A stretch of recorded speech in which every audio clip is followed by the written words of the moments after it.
Hi everyone, Quiveen here from the comfort of my kitchen.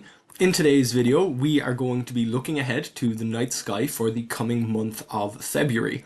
There are a couple of interesting things happening in February. The greatest elongation of Mercury on the 19th and an annular solar eclipse on the 12th.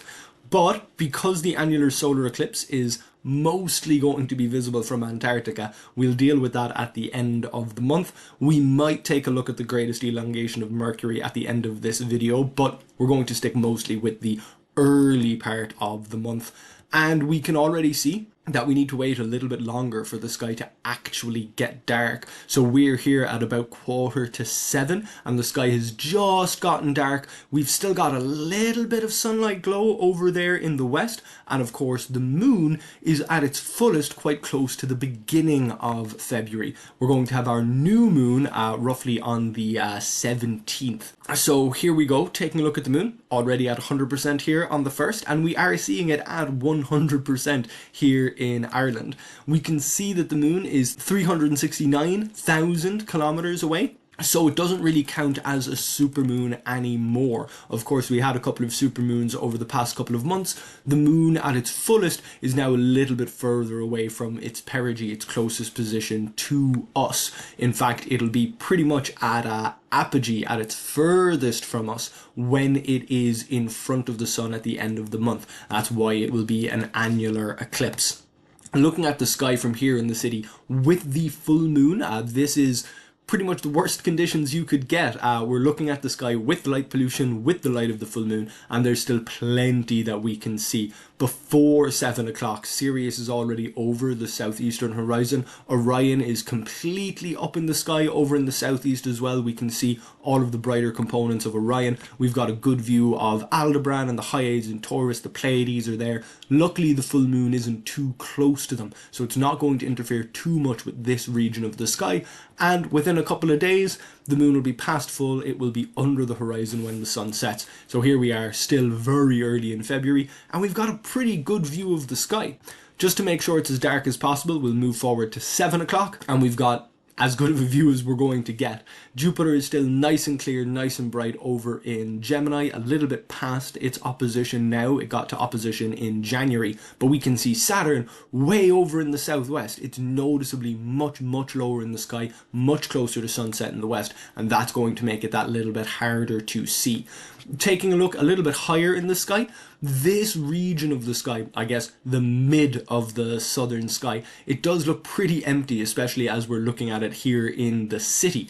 But this region of the sky contains some famous constellations like Pisces and Cetus, the great whale. We can just about see the two brightest stars in Aries, the ram here, but a lot of the other fainter constellations down in this direction, they're just not visible. The square of Pegasus is also clearly over towards the southwest, and in the center of the sky we have not even Andromeda, but more this thin shape of Perseus. So it's definitely a good time to look for Perseus and this very interesting star Algol. Oh, a little higher, there we go. Algol, Gorgania prima, or Gorgona. This is the eye of the Gorgon Medusa, according to Greek mythology. It's a double star and an eclipsing binary system, which means that the two stars that are orbiting around each other, one will line up with the other. The two stars will be in line with each other sometimes and separated from each other at others. So this makes it appear like a variable star. It looks like it gets brighter and fainter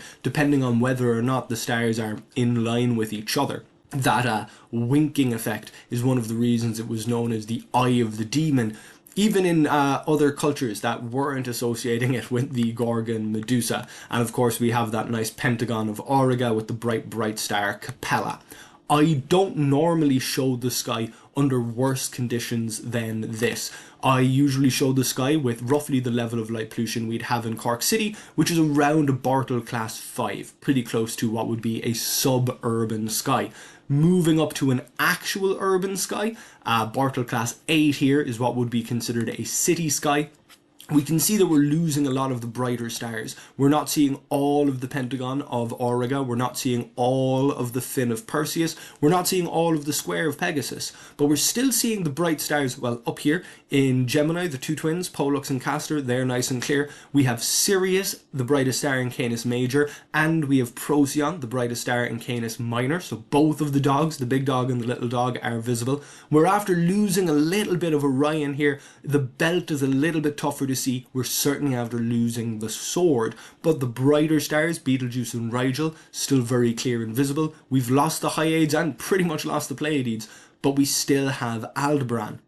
So we're still catching some of the more obvious constellations, but we're after losing a lot of those fainter stars. Turning around to the north, under these similar conditions, you can see that we're missing parts of the plough. It's almost tough to see the plough. The plough is down here, but we're missing enough parts of it that its shape is no longer very obvious. The North Star is still nice and high in the north. You can still follow the plough up to it. Here we go.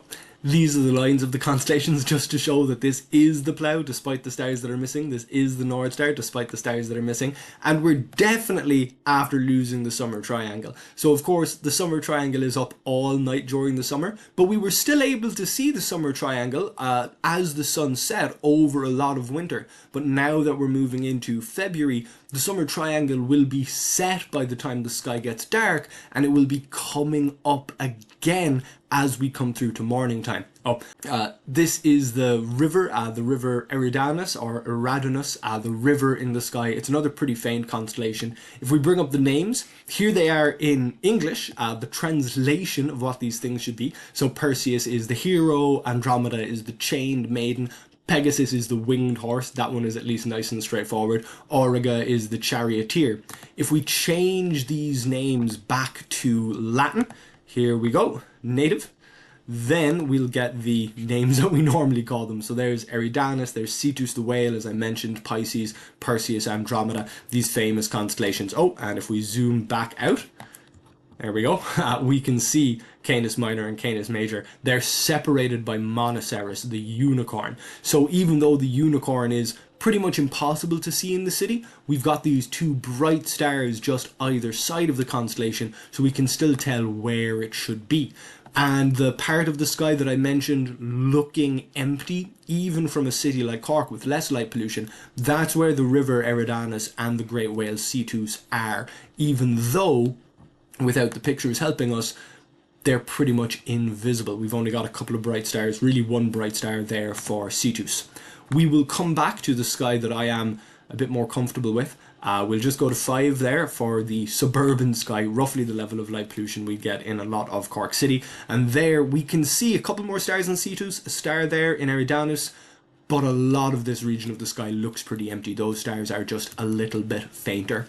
Pushing ahead to morning time, just in case there's anybody who is up early in the morning in February, we're going to push all the way through and skip a lot of the middle of the night. We'll come back to just a little bit before sunrise, so we have a few more things actually visible. We have Scorpius nice and clear above the horizon here, but the moon is going to be in the morning sky for a big portion of the month. So we can see here coming up to the 17th, we're back to the new moon, but for a lot of the early part of the month, because the full moon is at the start of the month, it's going to be moving through the morning sky as we come through to the middle of the month. And we can see the summer triangle completely back up in the sky in the morning. So we've gone the whole way through the period of the year where we see the summer triangle at sunset, and it's come back around to the morning. I already mentioned Scorpius down here, which means we've got the glow of the Milky Way. If we've got the summer triangle and Antares here, this red star in Scorpius, that means the core of the Milky Way is roughly here, and the arm of the Milky Way is stretching out in this direction. So if we quickly hop out to a darker part of the countryside, we'll only go to Bartle Class 2, so it's a good dark sight, not as amazing as a true Bartle Class 1, which we do have in some parts of the world. There we've got the glow of the Milky Way stretching across the sky in the morning, and we're here at just about, we'll say 6:15, As we move a little bit later, the glow of the sun will come in and block out the glow of the Milky Way. Of course, we still have that moon there, even though it would be waning at this time of the month. Here we go, a waning crescent, 25.5 days old, so almost back around to its 29.5 when it comes back in front of the sun, which will of course happen in just a few days.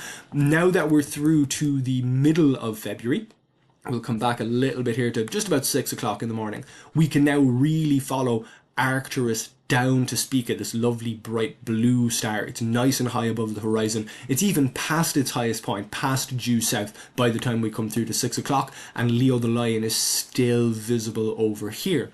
The other zodiacal constellations, well, we've got Scorpius here, we've got Libra. Libra in particular is a tough one to spot. If we bring up the lines of the constellation again, here we go. We've got Libra. It is there.